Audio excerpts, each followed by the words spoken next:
Bueno, buenas noches a todas, bienvenidas. Creo que somos todas mujeres hoy, sí. La otra vez había un varón, pero no ha venido hoy.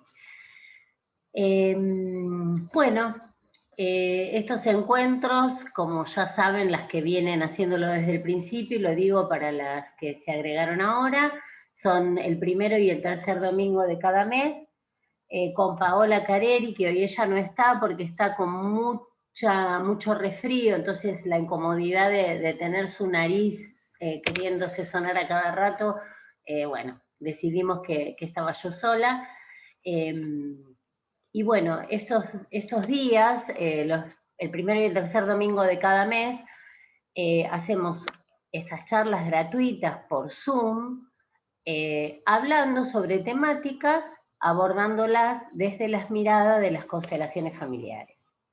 Ya hicimos 2 charlas, las cuales están subidas a mi canal de YouTube, Liliana Beatriz Schiavone, Paola Careri también en su canal, y la que quiere se lo puedo pasar. Las que están en el grupo las hemos subido al grupo, lo que pasa es que las que se agregaron ahora no ven lo que estuvo antes, entonces si alguna quiere le podemos pasar a su WhatsApp las charlas anteriores.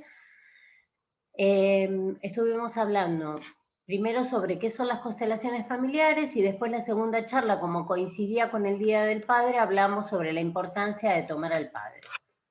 Bueno, hoy vamos a hablar sobre muy, digamos, por encima, porque después vamos a abordar cada uno de estos principios de manera más profunda y muy detalladamente. Hoy vamos a hablar de los principios básicos de la vida o los órdenes del amor, que son los 3 principios en los cuales Bert Hellinger, hay varios, yo voy a hablar de 3, voy a corregir esto.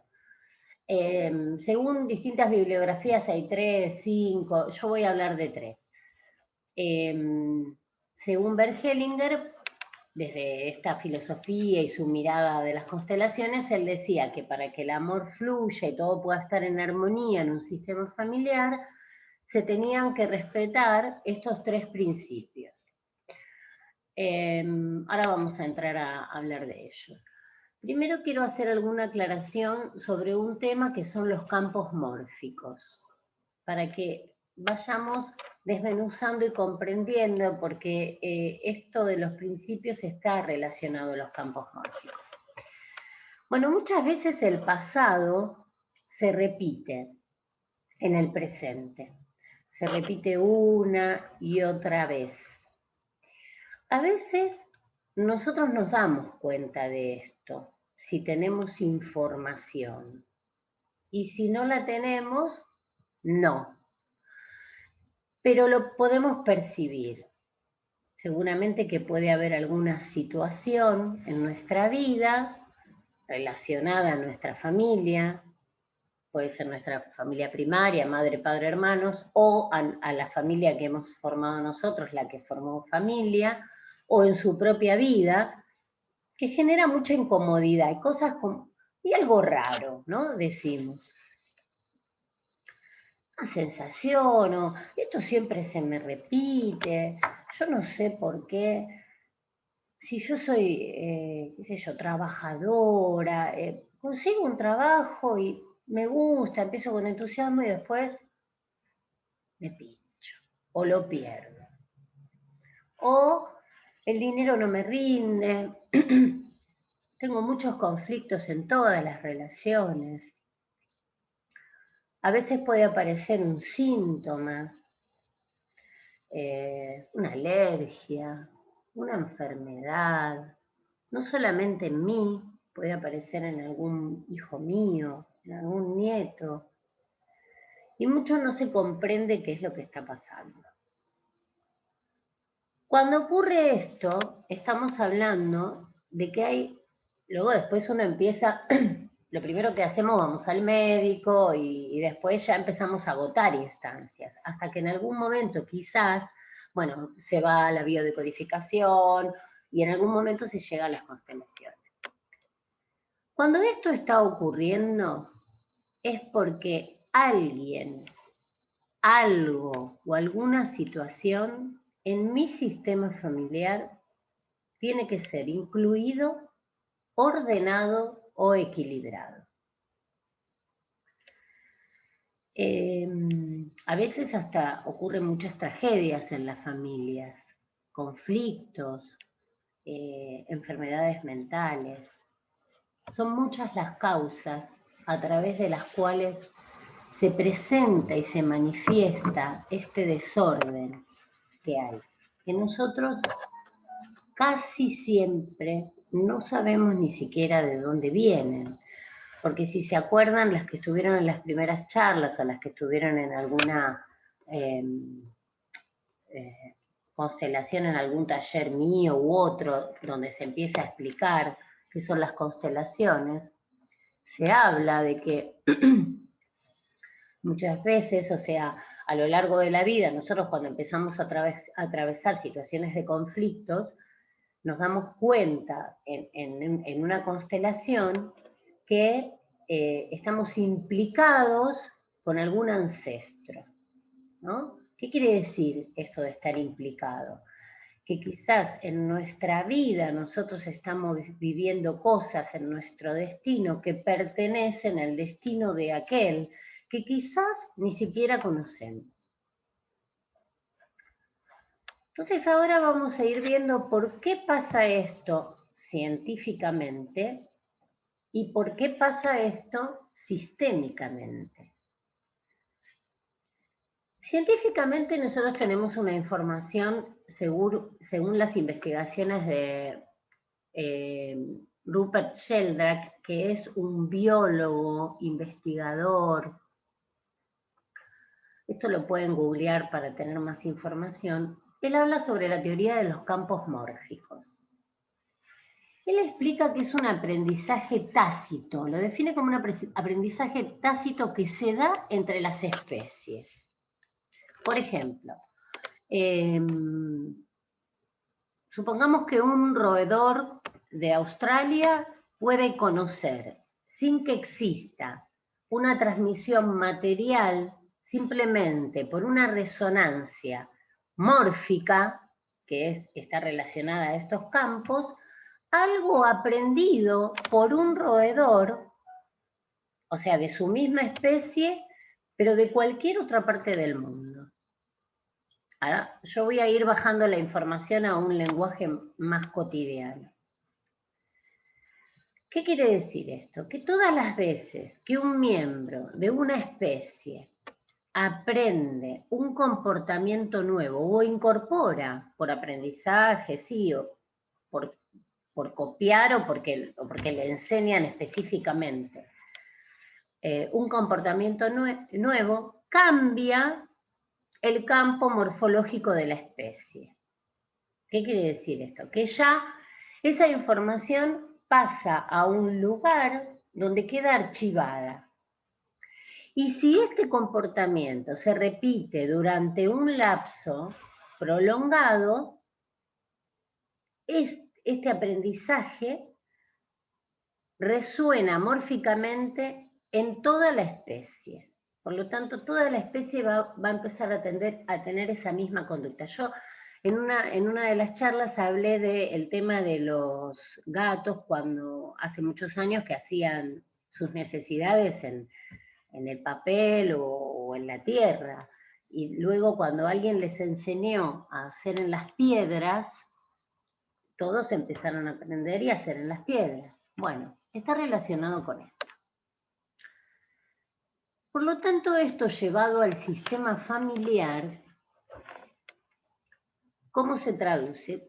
Él dice que todas las cosas que han ocurrido con mayor frecuencia y con mayor cercanía tienen posibilidad de volver a ocurrir. Estamos hablando ahora del sistema familiar.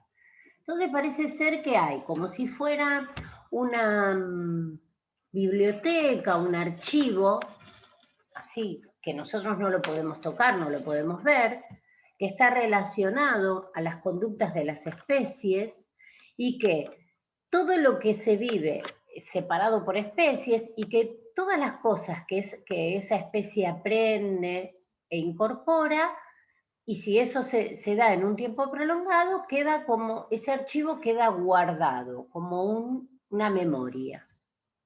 Y esto llevado al sistema familiar, ocurre exactamente lo mismo. Sobre cada uno de los integrantes de nuestro sistema, las vivencias que tienen, donde contienen sus emociones, las situaciones, los acontecimientos, todo eso queda grabado en una memoria colectiva. Bien, esto empieza a transmitirse en las generaciones. Ahora vamos a ver por qué y de qué manera. Y a esto se lo llama la presencia del pasado. Se manifiesta de varias formas. Después yo voy a mostrar desde los órdenes del amor cómo se puede manifestar, pero también se puede transmitir, por ejemplo, con una identificación. ¿Qué quiere decir esto? A veces llega un integrante nuevo a la familia, un hijo, un nieto, y cuando, qué sé yo, empieza a caminar o le podemos empezar a observar alguna costumbre o algo, alguien dice, ay, me hace acordar al abuelo Juan. Entonces ahí empezamos a preguntar, ¿por qué decís eso? Por la manera en que tiene de agarrar el tenedor. El abuelo Juan, que por ahí era un bisabuelo, que ya no está, lo agarraba de la misma manera. Qué increíble lo que son los genes, decimos, ¿no? Esto muchas veces se habla en las familias y demás. Bueno, esto se llama una identificación. Es que alguien posgénito se identifica con un ancestro que no conoce en alguna conducta. Si hablamos de cómo agarra el tenedor, es algo maravilloso, inofensivo y que no afecta al destino ni a la vida de ese nuevo integrante. Pero esta identificación muchas veces puede traspasar esa barrera. Y ya no con cosas tan amorosas o tan agradables como ser la manera en que agarra el tenedor. Entonces ahí es donde después empiezan a aparecer las complicaciones. Hasta acá vamos bien. Si alguien tiene alguna duda, abajo tienen un redondelito, una carita y tienen unos emoticones para levantar la mano y demás. Entonces yo voy a tomar nota de quién está levantando la mano y le voy a dar, después que termino de explicar, le voy a dar la palabra para que podamos ir aclarando. Bien. Nosotros por naturaleza estamos impulsados a repetir el pasado, porque de ahí venimos y eso es lo que nos empuja. Si no, no podríamos salir a la vida, ¿no? Entonces, ¿esto qué incluye? Creencias, identificaciones, lealtades hacia nuestros antepasados también, los hayamos conocido o no. Y dentro de todo eso están las cosas buenas también, porque en el bagaje recibimos todo. Entonces, muchas veces también eso que traemos de atrás nos lleva a ser muy exitosos y a tener determinados dones y características en las que podemos sobresalir. ¿Qué son las lealtades? Las lealtades es la necesidad de ser leal a nuestro sistema, porque es una manera inteligente de asegurarnos que vamos a seguir perteneciendo. Esto se ve mucho en los niños, cuando son chiquitos, que hacen, cuando hacen cosas, si la mamá lo reta y le dice, no, eso no lo hagas, bueno, el nene se queda así, se pone, entonces después viene y busca de hacer otra cosa que a la mamá le agrade, ¿no? Y ahí la mamá dice, muy bien, eso es así, un nene tiene que ser buenito porque acomoda los juguetes. Entonces, desde ese lugar, sistémicamente, esa criatura está incorporando, ahí ya tiene un sentido, algo que lo hace ser leal, que sabe que eso a la madre le gusta, y de esa manera se asegura que lo ven, que lo quieren, y que sigue perteneciendo. Como por ejemplo, muchas veces hemos hablado en otros talleres, cuando hay alguien que nace, pongo este ejemplo porque es muy claro, ¿no? Por eso muchas veces, antes de juzgar, hay que mirar y ver desde dónde viene, ¿no? Ese otro y por qué tiene esas características. Cuando en una familia de estafadores, por ejemplo, donde hubo alguien que fue estafador, algún congénito va a seguir con esa dinámica, porque es una manera de ser leal al sistema y de seguir perteneciendo. Su alma sabe que siendo así no lo van a excluir. Pero esto es algo que no es consciente. Ya vamos a ir profundizando de a poquito. Bien. Entonces, aclarado lo de los campos mórficos, ahora vamos a entrar en el tema de los 3 principios básicos de la vida, o órdenes del amor. Hoy lo que voy a hacer, vamos a ver las definiciones, pero muy suavecito y muy de manera superficial. Después vamos a, les voy a abrir el espacio para las preguntas, para que se saquen dudas, y si nos queda tiempo vamos a hacer un ejercicio también, una aproximación, un ejercicio muy suave.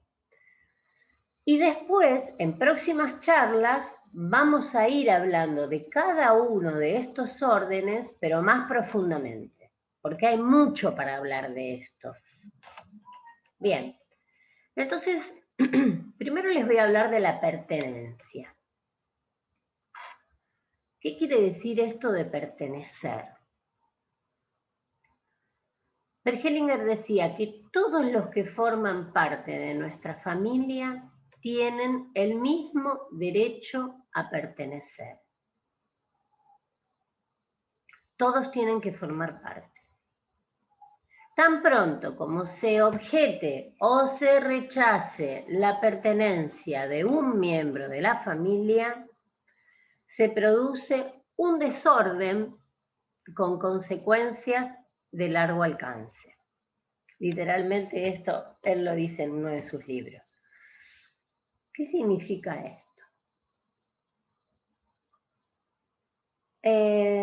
Muchas veces en las familias se escuchan historias que nunca terminamos de saber cómo fueron, de que si es verdad o si es mentira, porque según quien la cuente siempre le agrega como un condimento más, ¿no?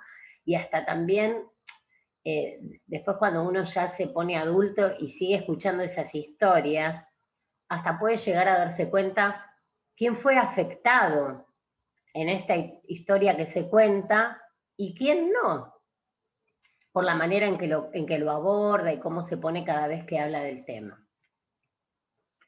Y dentro de todas esas historias se pueden escuchar, por ejemplo, juzgar conductas acerca de algún integrante de la familia, conductas acerca de decisiones que ha tomado, conductas acerca de la realidad de esa persona, críticas, perdón, acerca de la realidad de esa persona, o inclusive a veces hasta decir, pobre, qué destino terrible que tuvo, ¿no?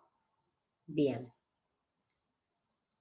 Todo esto que yo dije, de la crítica, el ponerme yo en, uy, pobre, como mirarlo desde un lugar, pobre el destino que tuvo, o sea, su destino fue feo, malo y compadecerme, pero desde ese lenguaje de quitarle el poder, ¿no? De ponerle la pobritud a la persona, ¿no?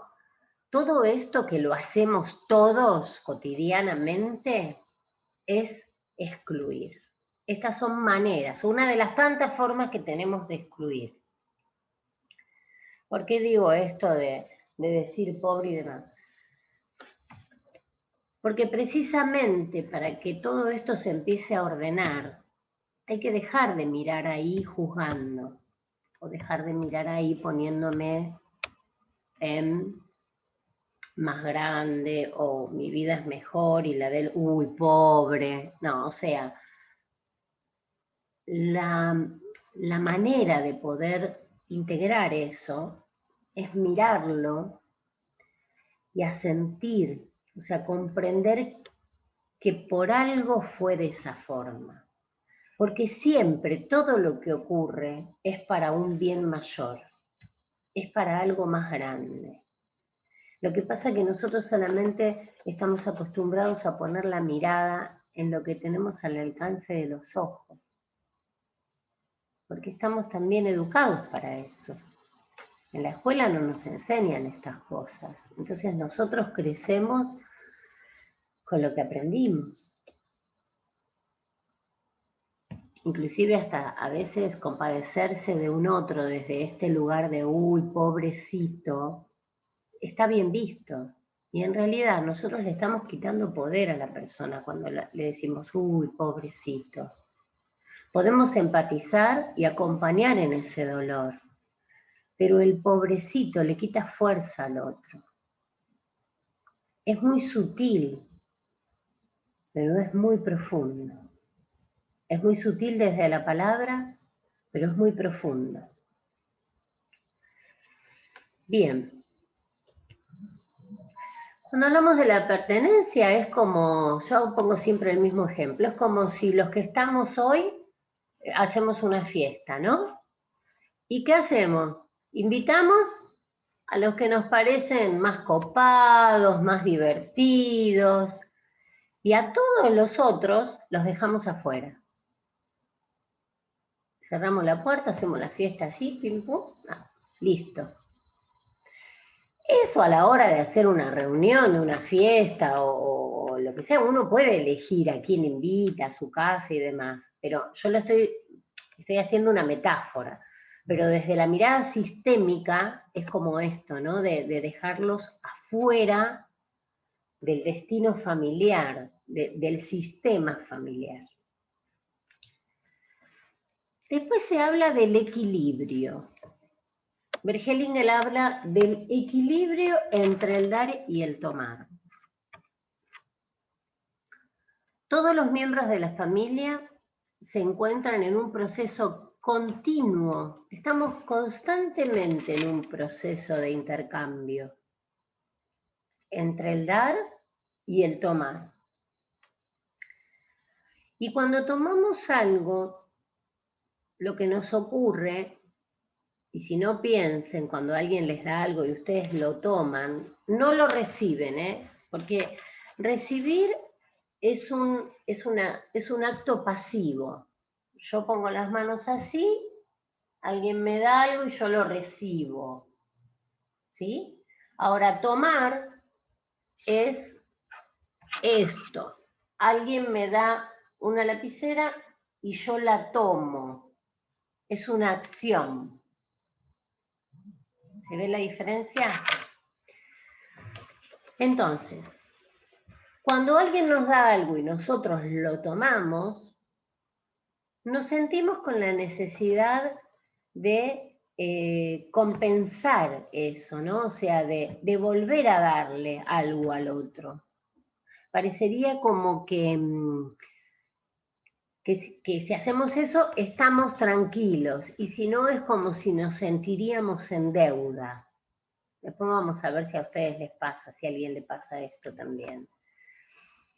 Bueno, esto es de lo que habla, de este equilibrio, que después cuando lo veamos en profundidad en las próximas charlas, van a ver de qué se trata y lo importante que es, porque además este equilibrio no es igual en todas las relaciones.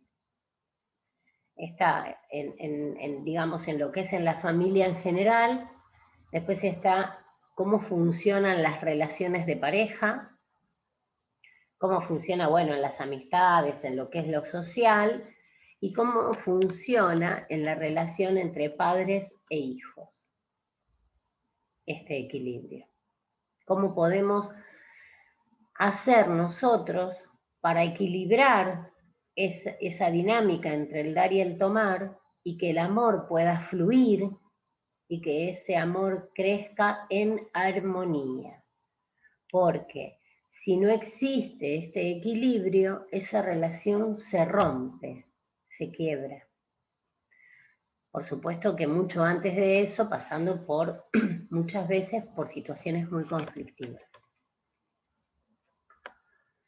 A veces ocurre que, por ejemplo, en una familia hubo... Bueno, ahora después les voy a dar un ejemplo de los tres órdenes. Primero se los presento. Y el otro orden es el respetar la jerarquía. La jerarquía en el sistema se refiere al tiempo de la permanencia en el sistema, ¿no? Todos formamos parte de un sistema, todos estamos. Pero hay algunos que llegaron antes y otros que llegan después. Entonces, esa permanencia del que vino antes o el que está de antes y el que va llegando después es lo que determina la jerarquía.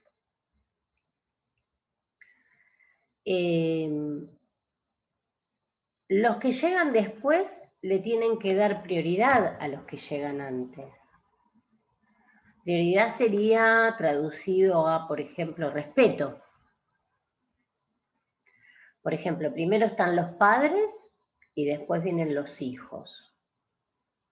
Eso en una pareja que no tiene hijos anteriores. Ahora, aunque tenga hijos anteriores, primero llegaron los padres, o sea, primero los padres tuvieron que conocerse y están antes que ellos, y después vienen los hijos. Entonces después se forma otra relación de pareja, y si en esa segunda relación de pareja también hay hijos, también primero vienen los padres y después los hijos. Ese hijo de la madre de esta nueva pareja,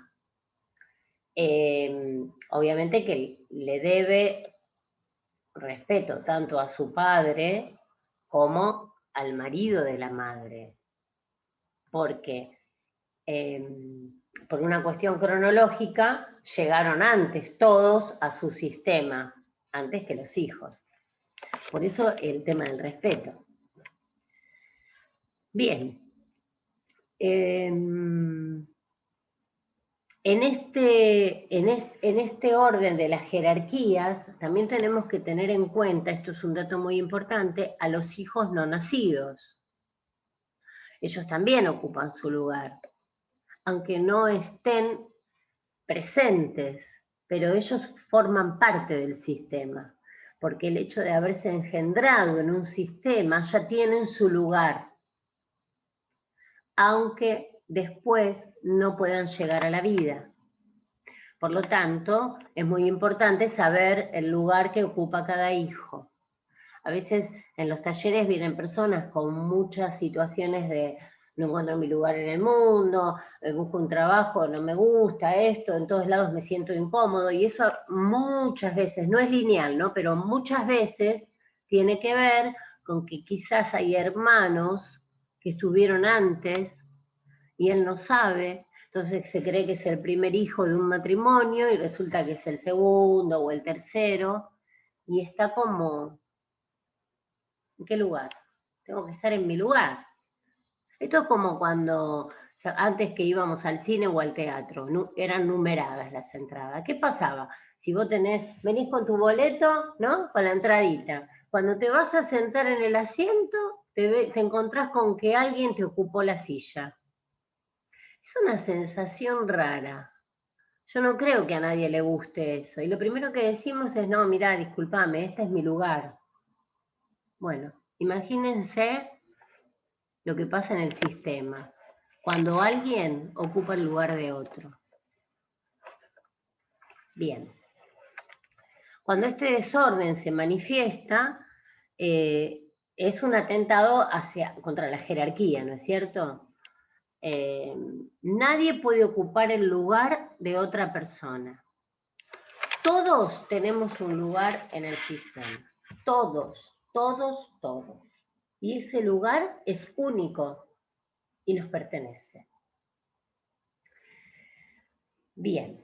Bueno, por ejemplo, el tema de la pertenencia, ya di un ejemplo, ¿no es cierto? Si hay un pariente, alguien que no se lo quería, del que no se habla, del que, nunca se supo qué pasó con esta persona, parece ser que era bravo, era brava, parece que tuvo un hijo con la hermana del, ¿no? Toda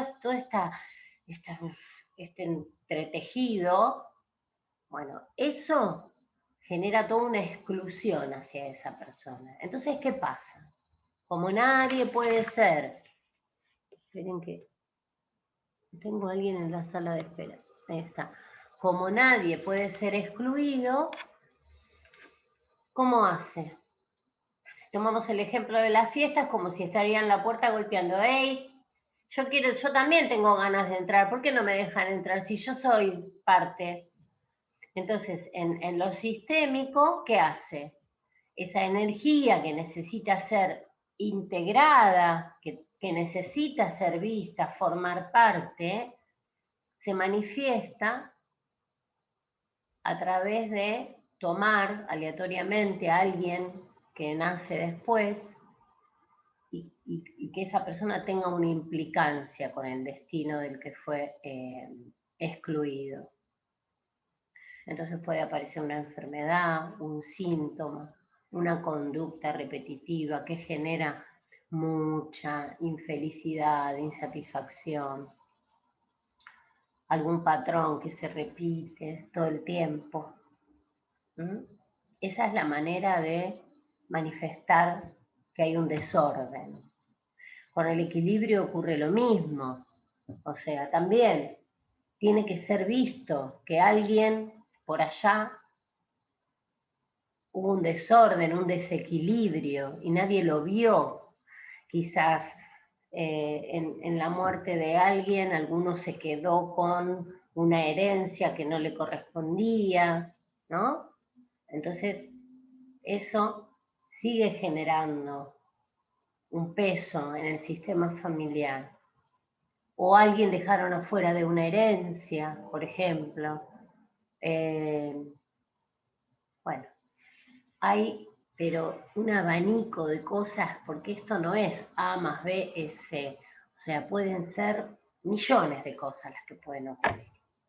Y con respecto al desequilibrio, lo mismo. Esto de, no, el desequilibrio no, la jerarquía. Con respecto a la jerarquía, cuando queremos ocupar el lugar que no nos corresponde, esto también nos trae muchas consecuencias. Muchas veces los hijos nos ponemos como padres de nuestros padres. Nos ponemos o nos ponen o la situación nos obliga. Y esto es peligrosísimo. Esto es peligrosísimo. Porque el hijo es hijo y el padre es padre. Si yo me pongo en el lugar de la madre de mi mamá, me estoy poniendo en el lugar de mi abuela. Y ese es un lugar que no me corresponde.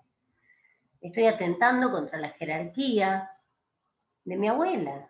Estoy queriendo ser más grande que mi mamá. Y me estoy poniendo a la par de mi abuela. O sea, es un lío lo que estoy haciendo. Aunque muchas veces algunas situaciones de vida nos impulsan a querer ir ahí. Por eso es importante poder conocerlo, tenerlo en claro y buscar la manera de no entrar en esos espacios, porque además nos generan mucha infelicidad, mucha incomodidad, es una carga porque es muy pesado. Nosotros no podemos ser los padres de nuestros padres, nosotros nacimos hijos de ellos. Y esto se ve mucho cuando se ponen grandes a la hora de la vejez, si no tienen una vejez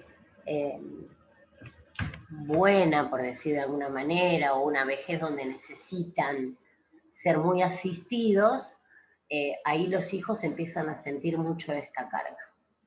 ¿Mm? Bueno, entonces, visto y considerando que nos alcanzó el tiempo, yo ahora vamos a dar por cerrada la charla acá respecto a la grabación y vamos a abrir el espacio de preguntas, puertas adentro.